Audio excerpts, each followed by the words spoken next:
The Serving Up Discipleship podcast is to help our audience understand the sacred work of service missionaries and why service missions are spiritually transformative and fulfilling. This podcast is produced under the direction of a senior service missionary couple, social media advisors. Welcome, faithful viewers, to yet another amazing filming of this week's podcast. I am your host, Aldo Lewis, and my co-host, Lou Price. We have yet another special guest on here. Her screen says Hermana Bailey, but I know we're a Sister Bailey. Yes. But Sister Bailey, if you wouldn't mind giving us a little introduction for yourself. Of course. I'm Sister Bailey, or Hermana Bailey. I have been serving for almost a year. This month I'll hit a year. So I originally started, let's see, where should I start? So I'm from Tooele, Utah, and I got my call to the Guayaquil North Mission in Ecuador. And so about a year ago, I started my mission. I went through the home MTC for 2 weeks, and then I went to Provo for 4. And then I didn't quite have my visa yet, so I went to New Jersey, and I was there for 4 months, speaking Spanish, doing what you do as a proselyting missionary. And I came to find out that I was really struggling with OCD and just was not in a good place, and was trying for 4 months and nothing seemed to be helping. And so after my training, I decided to transfer back to Utah and to continue serving my mission. And I've been back for almost 8 months. Awesome. Well, we're glad to have you on the social media council team. So thanks for being here, and thanks for being on this. We really appreciate you hopping on, taking the time to do so. But yeah, thanks for the introduction. So we want to just dive in a little bit here for this next question. We just want to talk about your schedule, like a day in the life as a service missionary. So what's your weekly schedule like? What do you do? Yeah, so my week, so 3 days out of the week, I'm here at the church office building. So it's super cool. I get to serve right in the heart of kind of Temple Square, and everything. Everything that goes on in the church is mostly done here at the church office building, which has been a huge blessing to be able to see how much the church is doing and how much work is put in to what we get to enjoy as members of the church. And here at the church office building, I serve in the priesthood and family department. I'm helping with the YSA conference that we'll be having in August. It's the first ever Utah area YSA conference that we'll be having. And we've never done something like this. It'll be amazing. It's the 4 weekends in August. There's a concert, a 5K, a dance, all these things, a convention, and then we're ending it with a devotional with Elder and Sister Christofferson. So I get to help with that, which has been a huge blessing and just so fun to do. And I also, in the PSD here at the church office building, I serve on the service missionary social media page. So there, when I first transferred back, there was a group of us, my former companion and some other sisters. We decided we needed to start an Instagram and Facebook page for service missionaries and share what we get to do as service missionaries and the work that is. And so we've brought that together, and I've been able to serve on it this past about 8 months, and it's grown up to almost 900 followers, and we've reached out to missionaries from all over the world, and just getting to hear the amazing work that we get to be a part of is so rewarding and so awesome. So that's what I get to do here at the church office building. When I'm not here, I serve at the temple. I love being an ordinance worker, serving there, and just being in the house of the Lord is such a place of learning. And then on Fridays, I finished my week with serving serving at Catholic Community Services, and I get to work with refugees and people from all over the world coming together to help those who are coming to this country and start their life in a better and safer place. So I just love it. It's all come together in such an amazing way. So yeah, that's a little bit of my week, a glimpse of my week. It's awesome. Sounds like you're busy though. Yeah. Keep up. I was just like, wait, Busy. this, and then this. No, Yeah. that's cool. Yeah, I was. Oh, Lewis. Yeah. It's good to be busy. I have a fairly busy schedule as well, so that is awesome. We wanted to dive a little bit deeper into one of the things that you do on your weekly schedule. We wanted to kind of get a more in-depth description on what your role in social media has been and how you've impacted people in that way. Yeah. Let me think about this. So like I said, when I first started serving at the church office building, one of my companions at the time was serving here, and she was the one who started this social media page. She was one of the very first, well, she was one of the few first service missionaries transferring back, and just was loving what she was doing and needed to be able to share what she was doing with others. And so as she we would talk about it on our drives back to Tooele every day, that the visions and plans and where we wanted the page to go, and just like kind of figuring out how we would get it to that place. And that's something that's really stuck with me. I really felt the need to keep this going and to really have a place for people to learn about service missions, if that's whether it's learning for themselves because they've heard of it, or they want to serve and are finding resources to learn more about it and support while they are serving or preparing to serve. So with the page, we started out by reaching out to people, different missionaries, just trying to get the word out about the page, and praying a lot that this would be something that would be helpful.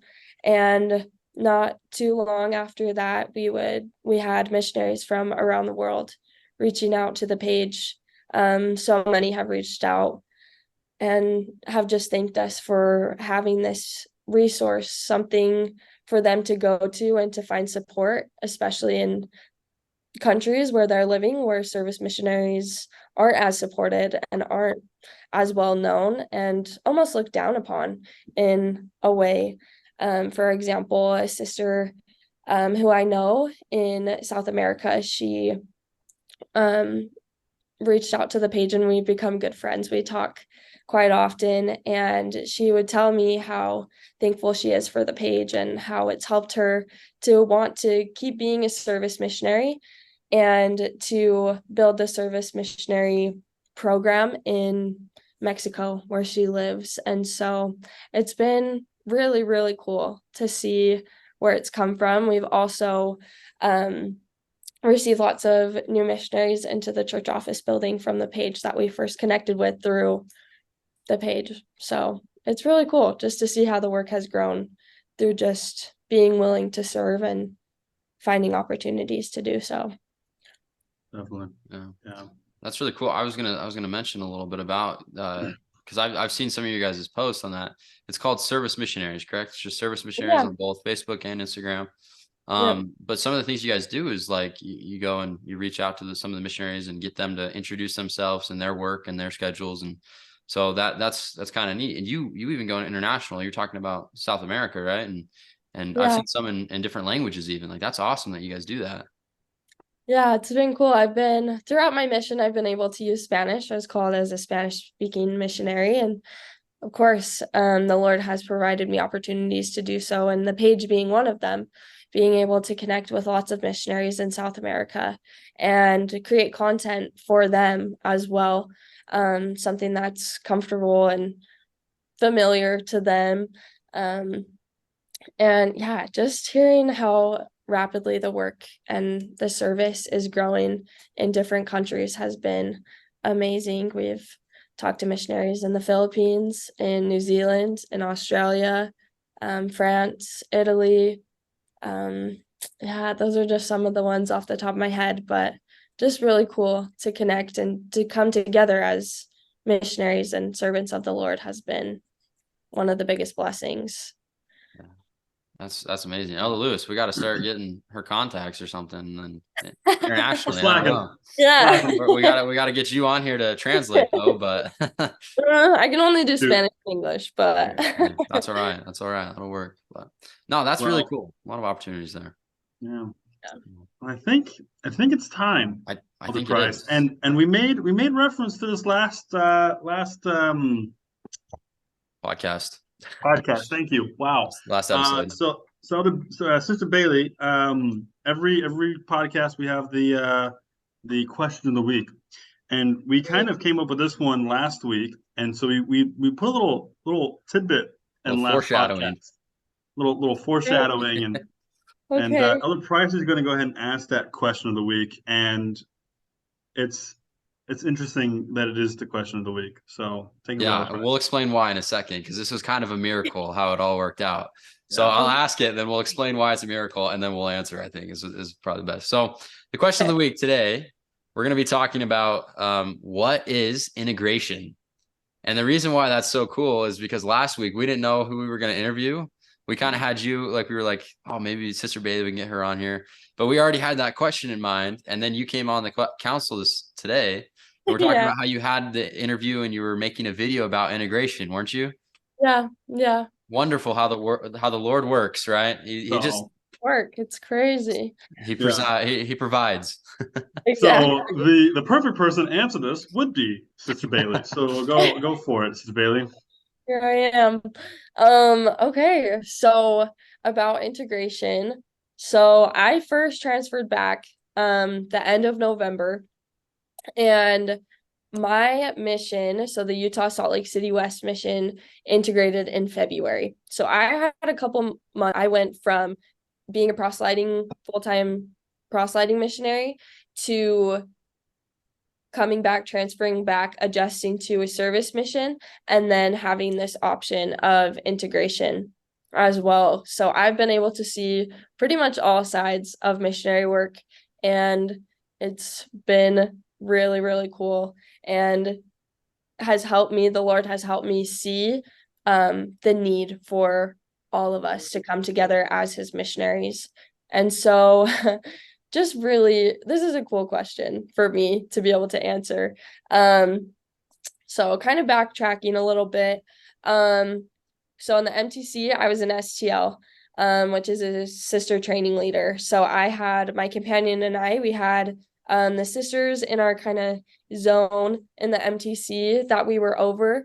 And I thought it was really weird at the time, but the sisters in my zone mostly were Temple Square sisters and sisters going to the Utah Salt Lake City West mission and Provo, and like just mainly in Utah. And I thought that was weird because I was going to Ecuador. I was like, okay, where are all the Spanish sisters and like all of the South American bound sisters? And it was because the Lord knew that I would be back in Utah and he had a purpose for all of us. So I actually see the sisters that I was with here at Temple Square, and I also serve with them out teaching. So there's one of my sisters I had as an STL. We go out and we teach on Wednesdays. So it's been really cool to see the Lord's hand in all of it and how important it is to be able to be willing to love people and to serve them and to find opportunities to share what's important to you, important in terms of the gospel, being ready to share the gospel with them. So, and just being able as a missionary to learn the importance of service and teaching all together. So yeah, I would say that's my thoughts on integration. It's definitely inspired, and I have a very strong testimony that it is the Lord's way of doing his work and making it the way it needs to be going forward. So yeah. That's wonderful. Thank you. Appreciate that. And a little bit of, because maybe I'm trying to learn from you as well here, because in Cedar City, so I'm southern from where Sister Bailey's at, but here we just barely started integration in a sense, which is basically just the combining of the service and proselyting missionaries in the same area. So really what is happening now, or the changes here, not a lot has changed yet, but it will. But when you get called to be a service missionary here in Cedar City, you'll actually be called to the St. George, Utah mission, laboring as a service missionary in your respective area. And so that's kind of a big difference, is where, you're under now the mission president for St. George for both proselyting and service. And so correct me if I'm wrong, but some of that will be like including for if there's devotionals or zone conferences and opportunities to go out teaching with proselyting elders as well, or proselyting elders and sisters. So is that kind of how it is everywhere? Elder Lewis, Yeah. is that kind of where you guys are, and Sister Bailey? So we haven't even started integration, not officially, but the mission president of the Jacksonville, Florida mission is very smart. He's already kind of started doing some kind of on his own. We've been invited to zone conferences. We've been invited to go to district councils and that kind of stuff. And so it won't be like I transferred home, and the immediate transfer after, they were like, yeah, you're welcome to guys come to zone conference. So I didn't miss a beat in zone conferences. I didn't miss any, like, I just was like, You're just right on track. yeah, I'm still doing zone conferences. I didn't miss any zone conferences, if you will. So it's kind of interesting, because he wasn't doing it before I came home. It was literally the transfer I came home. He's like, yeah, you guys can come. I was like, okay, that's weird. But so we haven't actually started integration yet. It will be done by the end of the year, though. Mhm. I think, and that's for all the missions For too, all right? of North America, I think. Okay. Yeah, I think at very least it's all in the country. So yeah, North America. But it is working on being more worldwide. The sister I was talking about from Mexico, she goes out and teaches with the teaching missionaries, and they're pretty combined too. But it's becoming more integrated, right? The Lord is integrating the work. So yeah, it's super awesome. Definitely. Yeah. Well, I think we just have two more questions for you, Sister Bailey. Oh. And you might have kind of already answered this question, but I still want to see if you have a different answer than what you've already provided. Kind of going back to social media, we wanted to know what your most impactful interaction on social media was, and if it was that sister from South America, then you've already kind of answered it. But I'm curious to see what you say.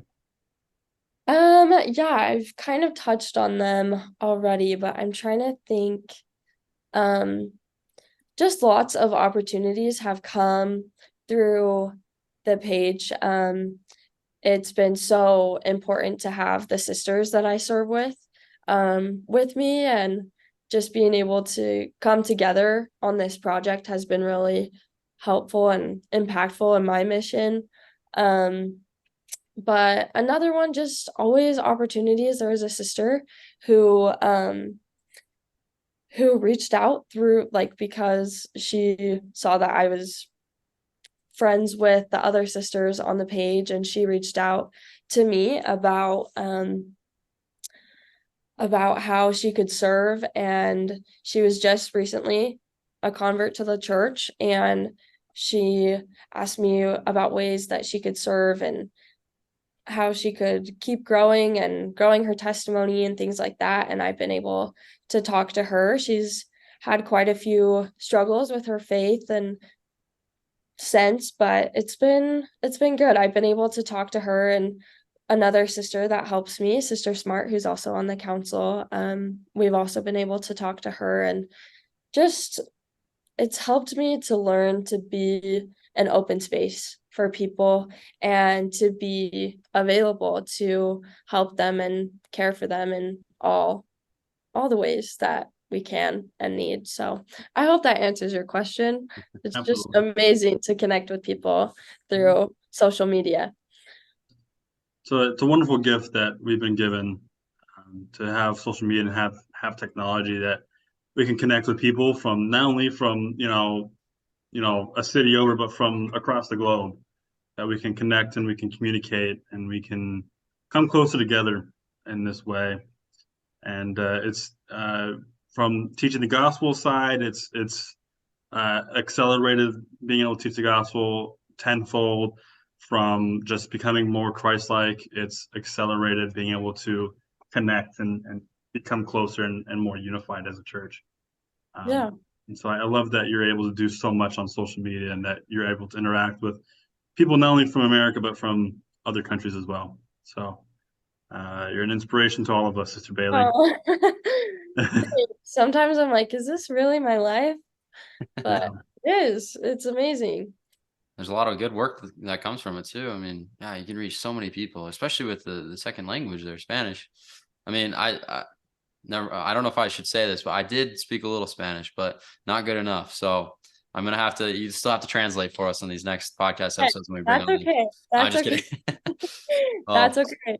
We can work on it. There we That's go. I've been trying to learn Dutch. Hey, there Hey, we go. We can get some of them. Duolingo, I've heard it's great. Yeah. Yeah, we really appreciate you coming on here, and we do have the final question. I'll let Elder Price ask that. Actually, if I can switch this up on you, Elder Lewis, right at the Go last for it. second, I'll let you ask the final question. I wanted to get one thing in there real quick because I don't even think we mentioned this, but you're part of the social media council. You're an area specialist. Am I correct? Yeah.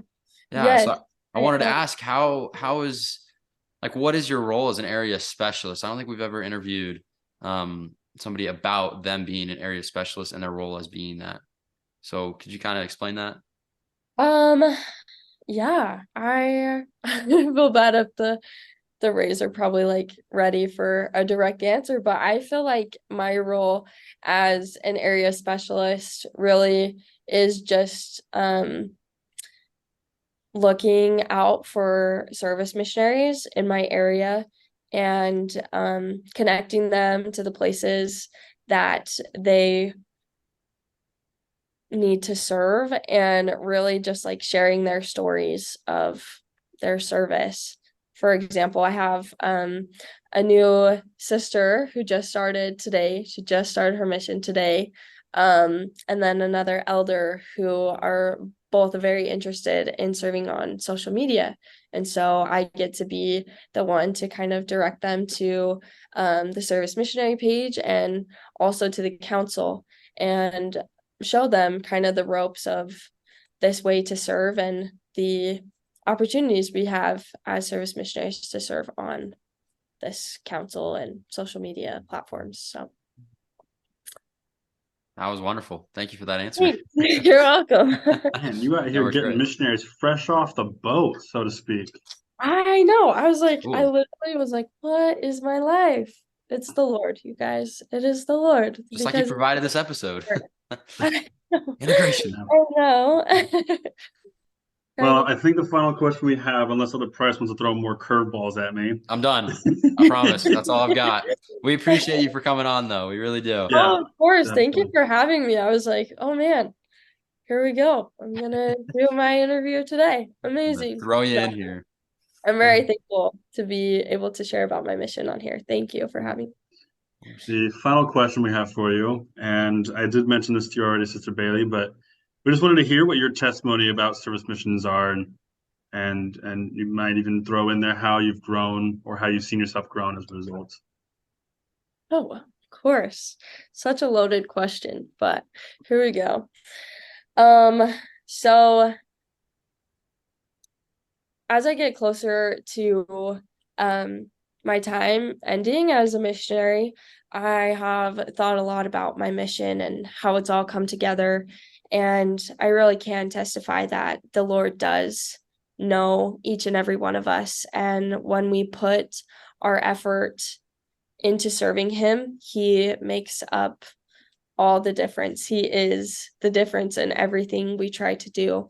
I didn't mention this yet, but when I first transferred back, I started serving at a food pantry in my community. And after doing it for a few weeks, I met this lady. Her name is Clara, but Clara in Spanish, with the Spanish accent, I guess. she came in and she was looking for food and really work at the time, but she had this overarching goal of coming to America and coming to America from Peru and finding a better way to follow Jesus Christ. And I didn't know that at the time. I was just there serving at the food pantry and I was helping her get food. And we brought out this box of food for her and she didn't have a way to get it home. She lived 4 blocks away and she didn't have a job, let alone a car or any sort of means like that. And so I offered to drive her home. And during the drive, she saw my tag and she asked me about the church. And I was telling her a little bit about it. And she was like, she just told me, I would love to be involved. When do you meet? What can I do to be involved? And I told her that we have church every Sunday. And this was a Friday. And if she wanted to, I'd go to church with her on Sunday. And so we get to her house, get all the groceries inside. She gives me her number, and you do the Latin hugs and kisses like 1,000 times. And then she goes inside and she texted me and she was like, "What is the church? And like, what can I do?" And we finally got it all figured out and we went to church together that Sunday. And again, I didn't know it at the time, but when she has since told me 1,000 times that when she walked into the church building, she felt what felt like just relief from her toes all the way to her head, and she felt the love that was there. And she knew this is where the Lord had brought her to find his church and to find him. And so after working with her for about 5 months and just working on getting her physical needs met, being an immigrant to the country and not having anything and having most of your family in Peru and not knowing anything about the culture, we worked on that for around 5-ish months. And also we're having lessons, all the elders and I and my mission, we were working with her with lessons. She got baptized in May and she went to the temple for the first time last weekend. And it's just been amazing to see the Lord's hand in all of it, preparing me, but also preparing her to come closer to him. And that's only something I can bear testimony that is only something the Lord has the power to do. And I'm so thankful for him and the plans that he makes that are so much better than ours. And I say that in the name of Jesus Christ. Amen. Man, that's amazing. That was more than we bargained there for it, Bailey. I was like, a little surprised. No, that is such a wonderful experience and such a miracle. Such a miracle. Awesome. Yeah. Thank you. It goes to show that as service missionaries, you never know who you're going to meet in the course of serving. And our primary goal may not be to teach the gospel, but we can still do it, right? Right. It's not limited to certain people. Yeah. It's being ready to share the gospel, to share your care, your service, and then to share the gospel. It's all the same. It's what the Savior did when he was on the earth. What an example. Yeah. Well, I hate to cut this short. I really wish we could keep going. This is a great conversation, but we are running out of time. So we'll have to sign off. So until next time, faithful viewers, we look forward to seeing you again. Serve us with discipleship. Always. Thank you for taking the time to see or hear this podcast. Your hosts were Elder Lewis and Elder Price. Your editor is me, Elder Gibby. If you want to see clips from the show or other service mission related content, please look for the Hands of the Lord Facebook page. Thanks again for thinking of us, and we'll see you next time.